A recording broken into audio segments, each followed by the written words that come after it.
This edition of MacVoices is brought to you by MacPaw, the makers of Clean My Mac X. Your Mac as good as new. Find out more at macpaw.com/podcast. Welcome to MacVoices. This is the talk of the Apple community, and I'm Chuck Joyner. Folks, the interview with Joe Kissell about the latest edition, the 5th edition of his Take Control of Apple Mail book, was supposed to be about 30 minutes, and we were going to just hit kind of the highlights. And we got into some discussions of some of these significant challenges that folks are having with Apple Mail and Joe's feelings about that and some of his frustrations and why he may not be updating beyond this particular edition, his Apple Mail book. In the second part, we get into just a little more of that. We talk about the challenges of developing a program as sophisticated as Apple Mail. And also, Joe talks about some of the third-party plugins that he uses and some that you might use to accomplish more with Apple Mail, which is still a pretty capable email client. So we'll go back to our discussion with Joe. I hope you get a lot out of it. Was your involvement in this project prescribed by your therapist is the first question. No, that's good to hear. And I really appreciate the fact that you said what you just did about development, because I'm not giving Apple a pass on this, but I will give any programmer a pass. Developing software at this level, and especially with this level of maturity and the level of sophistication that Apple Mail tries to achieve, and apparently doesn't quite make it in some cases, is no small thing. And you're right. You can go and search email client by Google or email client for Mac by Google, and you're going to get a lot of them. And a lot of them promise a lot of features, but those features are A, buggy, B, aren't fully formed, and C, sometimes just aren't really relevant or well executed. So it is a tough gig to come up with. And Mail, we all have this thing of just Apple, just fix this. And Mail is complex. I'm not sure if it's more complex than some other things, but it's pretty darn complex to get right. We've had that discussion about syncing. Syncing seems like it should be so easy, and it's really not. And so email too, and I have reasons to use Microsoft Outlook for business. Mm-hmm. And I would tell you, please don't go there, because there are a couple features that are really nice, but to a Macintosh Apple way of thinking, it will just frustrate you every single time you open it. And so, and I know there's some other apps that are a lot more Apple Mac-like that I've tried, but just like you, I find them wanting. And so, it's interesting that something that we all use so much, we really don't have a great option. And I think that's true probably on both platforms, although the other platform I think is a little more forgiving because they just don't know what a really good app looks like. That's probably true. Well, I will say, just to be clear about this, if I had to use Apple Mail out of the box, just as Apple ships it, I think I would just I would need to be committed. I mean, I couldn't even deal. I use Mail along with a number of plugins from third parties that give it features it doesn't already have that I really, really need. So it's not exactly that I like Mail as such. It's that I like the combination of Mail and certain plugins that together give me a functional email client according to my needs. So what I'm really looking for is not necessarily a replacement for Mail as it stands alone, but a replacement for the totality of that experience for me. When all is said and done, I have to be able to do the things that I do hundreds of times every day. That right now I accomplish through a combination of Mail and these plugins. And that's been one of the struggles is when I try some other app, the app is okay in and of itself, but it still doesn't have certain features I need. And the plugins that I use with Mail don't work with that app.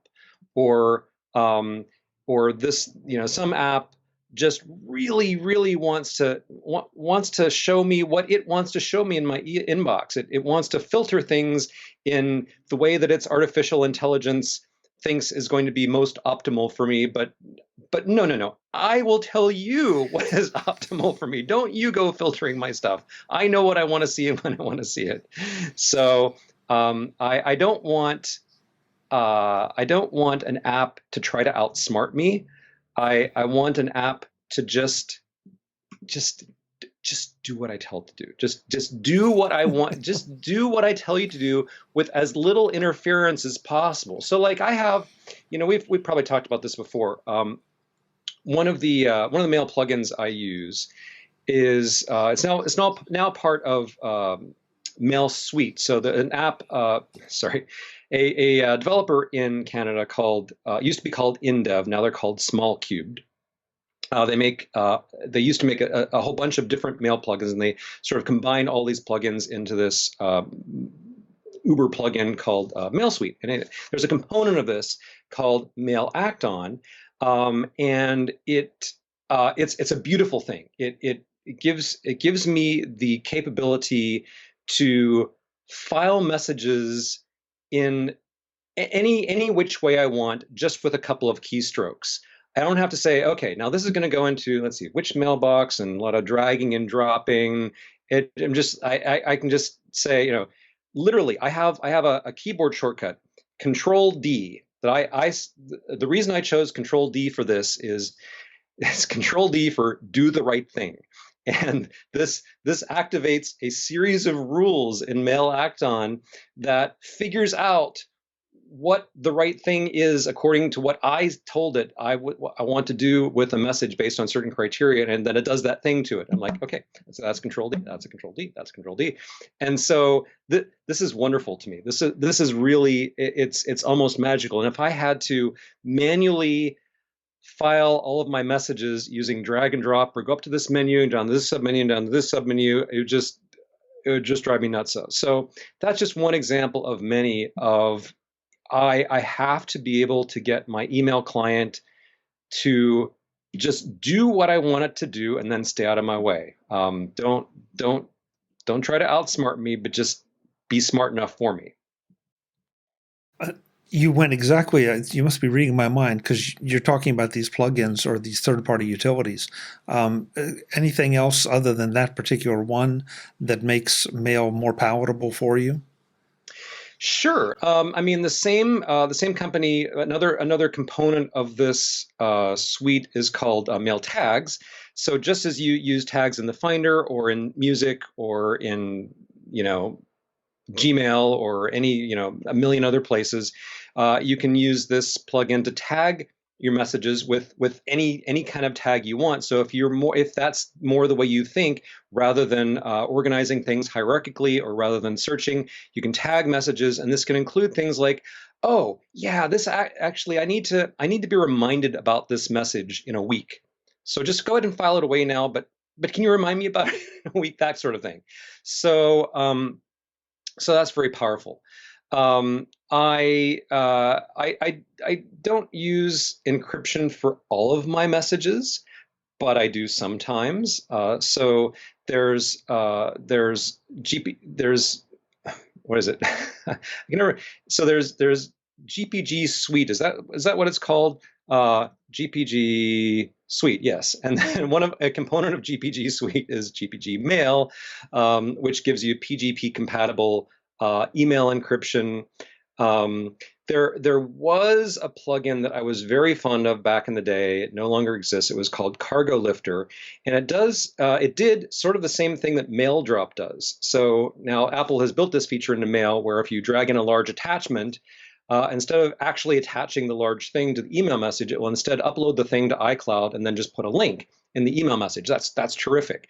Cargo Lifter was better because you could choose to have that thing stored wherever you want. If you want to put it in Dropbox, you want to put it in Google Drive or some other place, it could go to that other place, and then the links didn't just expire automatically after a month. You could have them last as long as you wanted. Cargo Lifter was absorbed into a larger plugin called MailButler, and MailButler has like a million features But after MailButler had been out for a while, that particular module disappeared. It's no longer part of MailButler. MailButler is great if you have a lot of like CRM needs. If you are like a salesperson, you need a lot of customer relationship management stuff in your email, then MailButler has all kinds of tools that can be used for that. I don't need those things. That's not part of how I use email, so that's not particularly helpful to me. But certainly it can be helpful to some people. But interestingly, as I was going through the book this time, going through my list of, I don't have like every plugin, but I have like a bunch of example plugins. Everyone I go, okay, let's go look at their website and see what's new. Oh, they're not compatible with Catalina. Okay, let's go to this. Oh yeah, that's been discontinued. Let's go to the. Oh, that's gone too. So a lot of mail plugins just haven't been updated for Catalina because it's become so much harder to do so. Some of them have ceased development altogether. So the list is really shrinking, which I find quite sad. But that's another thing. As Apple makes it harder and harder for third parties to extend mail, Apple's making it harder and harder for me to use mail. So that's another thing that is driving me to think about other possibilities. Glad you brought up Catalina. Is any of this, you think, Catalina related, or any of this going back just a little farther, maybe APFS related, or is it just mail? Well, in Mojave, Apple started making. I mean, every new version of macOS has security enhancements. And Apple did some things in Mojave that specifically affected mail, and they sort of took that a little bit further in Catalina. So now mail plugins have to be written differently, and you have to manually go into a certain place in Mail's preferences to manually authorize each and every plugin. This is done. It's done to keep you safe. Like, first of all, you have to go into like the security and privacy preference pane and turn on full disk access. You have to there's like a series of things you have to go through now to make sure that you are really, really intentionally, manually giving this third-party plugin the ability to look at your stuff and do things with it. And I'm sympathetic. Of course, I don't want for some piece of malware, some rogue app to be reading all of my email messages, or logging into my email account or doing stuff that I'm not aware of. Of course, I understand there's a lot of bad actors and bad software out there that could do things I wouldn't like. So in a sense, I appreciate Apple looking out for me. I do think, however, that Apple could have looked out for me in not only a more user-friendly way, but also a more developer-friendly way. And because I talk to developers, and they express a lot of frustration about how hard it is for them to do their job now. So it seems, and this is not just true of Mail, of course, it's true of Safari, and it's true of other apps as well. So I don't think, to answer your question, I don't think it was APFS, and I don't think it was Catalina as such. I think it was more Apple's ongoing drive to close up every potential security hole, anything that malware could possibly use to do something bad, and not always thinking through what is going to be the user experience. Are we doing this in a way that is still respecting ordinary users just being able to get stuff done with their computer without being interrupted 1,000 times by requests for their password and to click allow buttons and all that kind of stuff? I think they have focused on the security to the exclusion of user experience to everyone's detriment. This edition of MacVoices is supported by MacPaw, the makers of Clean My Mac X. Want your Mac to run leaner, meaner, and cleaner? Of course you do. The first step, and it's a big step in that direction, is to use Clean My Mac X. With a history of more than 10 years of helping Mac users get more out of their machines, Clean My Mac X is a simple to understand, simple to use utility. By its name, you might think of it as a cleaning utility, but it's so much more. It deep scans your Mac for temporary files and application leftovers that hide in the corners of your Mac where you might not think or even be able to look. It then tells you about them to make sure that you know what you're getting rid of, so there are no surprises or mistakes. Want more? Clean My Mac maps out your storage space, showing you what is stored where and what is taking up the most space to help you manage it. There's a lot more, but that'll get you started. Visit macpaw.com/podcast to download Clean My Mac X today and use the coupon code MacVoices to receive 5% off. Upon visiting macpaw.com/podcast, click the Buy Now button, then scroll to the bottom of your screen to enter the code before completing your purchase. Clean My Mac X is also now available in the Apple App Store. Again, macpaw.com/podcast to download a demo version of Clean My Mac X today and use the coupon code MacVoices to receive 5% off.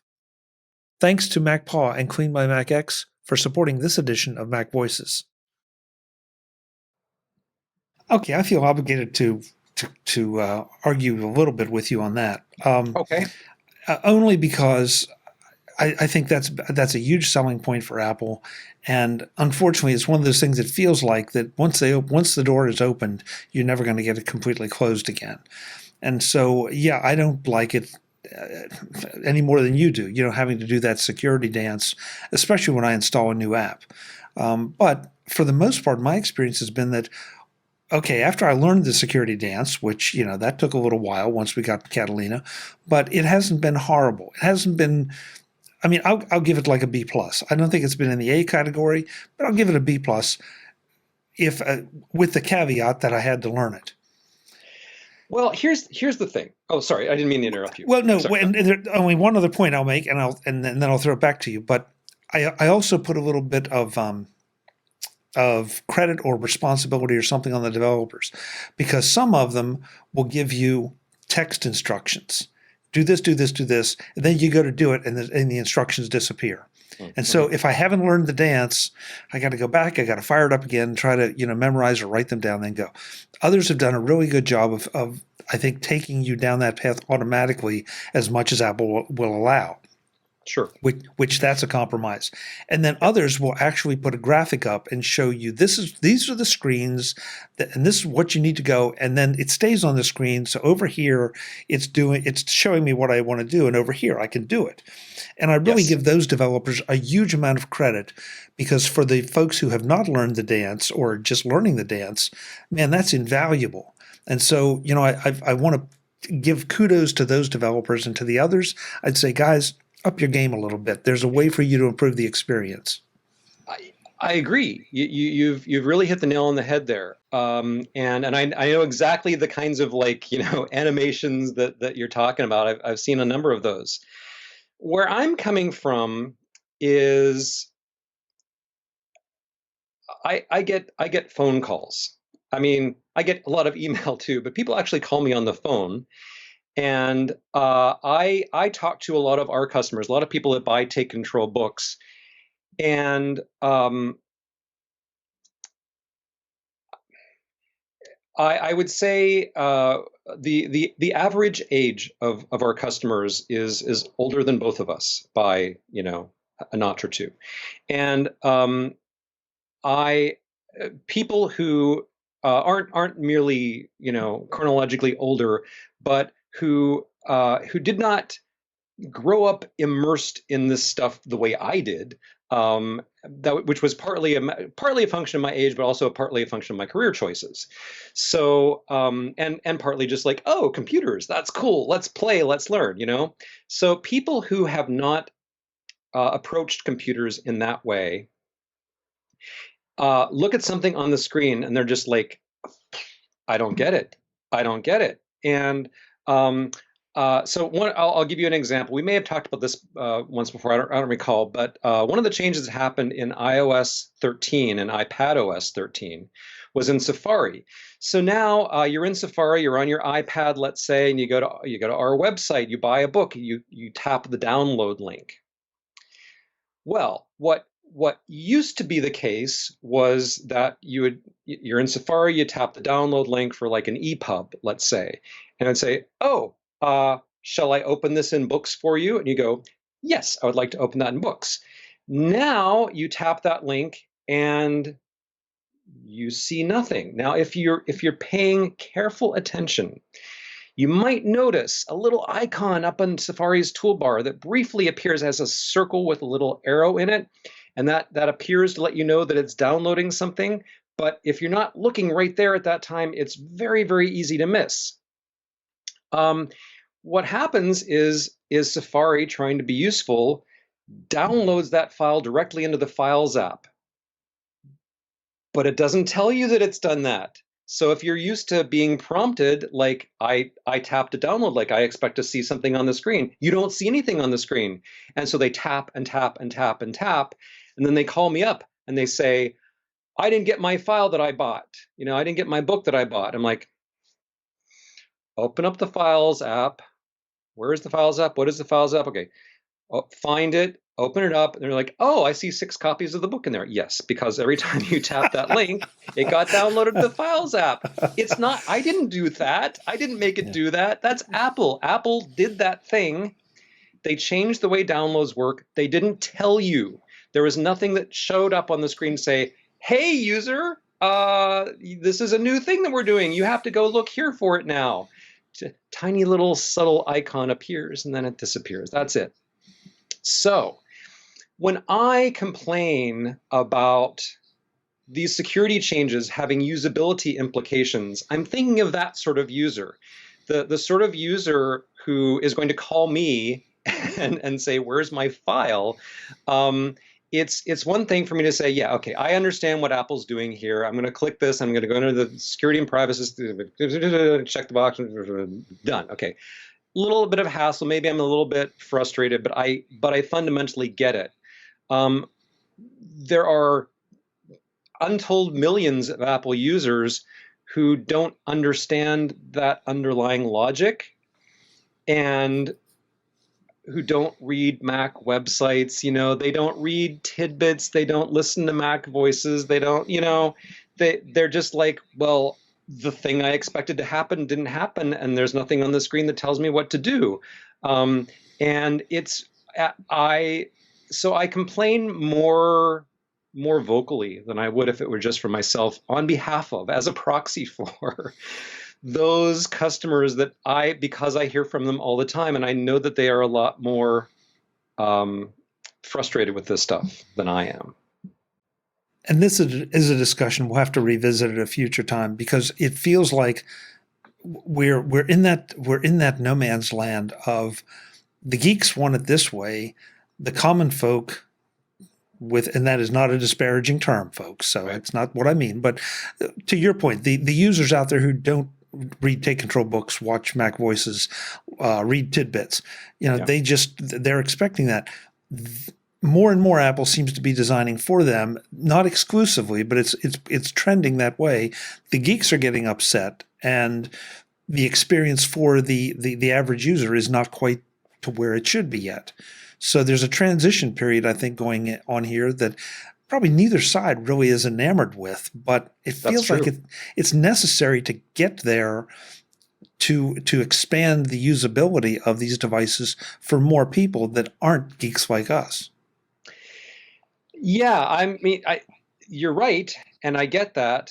I suspect though that Apple is not putting their new proposed user interfaces in front of a room full of 80-year-olds and saying, "Okay, just do your thing and let's watch." And I think that if they did that, they might make different decisions. Fair point. Fair point.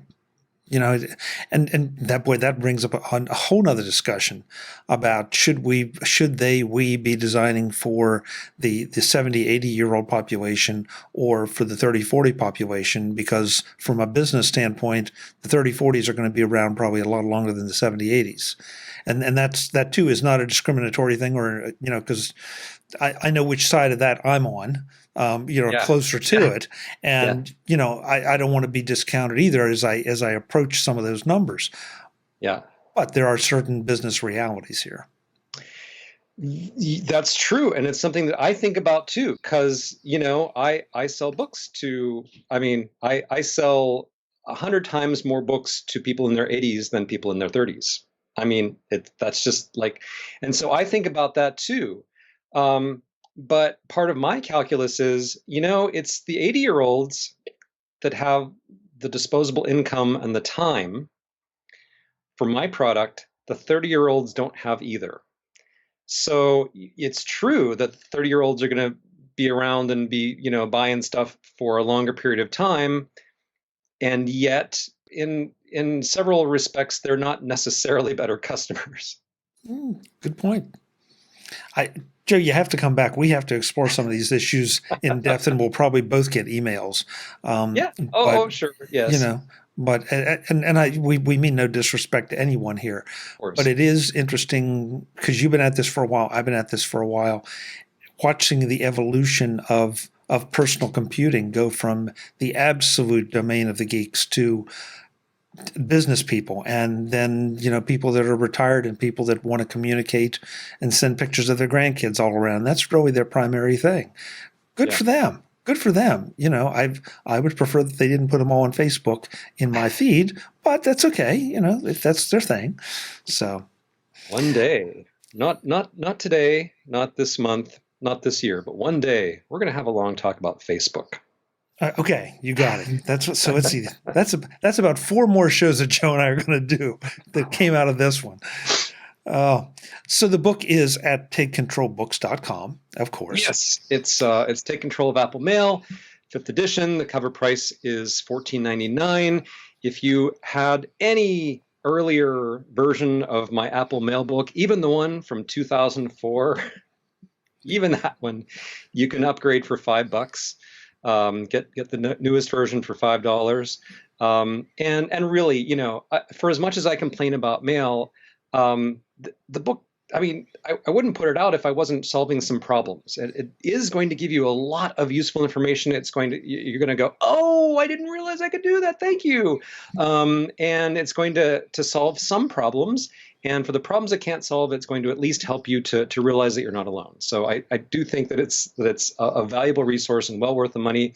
And if and when that time comes, when I switch to something else, I will come back and talk about it. I can't wait. Joe, thank you. This is, as always, we start out one place, we go another. We never know where we're going to end up, but it's always interesting. I hope the folks enjoy it because I certainly do. Interviews are like a box of chocolates or something. I don't know. Yeah. Go look up the movie. Yeah. We'll talk to you again soon. Look forward to it. Folks, I'm Chuck Joyner. This is MacVoices. Really, I hope you got something out of this, and I think Joe's wrap-up at the end is perfect. This book will help you get much more out of Apple Mail than if you were just sitting there struggling with it on your own, and may point out a couple pitfalls for you to avoid. Until the next time, and as always, thanks for watching. Visit MacVoices.com for show notes and to connect with Chuck on social media.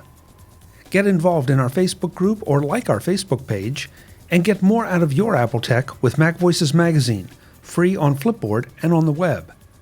And if you find value in it all, consider supporting us through either our Patreon campaign at patreon.com/MacVoices, or by making a one-time donation via the PayPal link on our front page and in the show notes of each episode.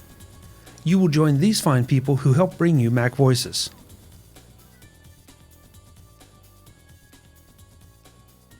Advertising handled by Backbeat Media at backbeatmedia.com. Bandwidth provided by CacheFly at cachefly.com.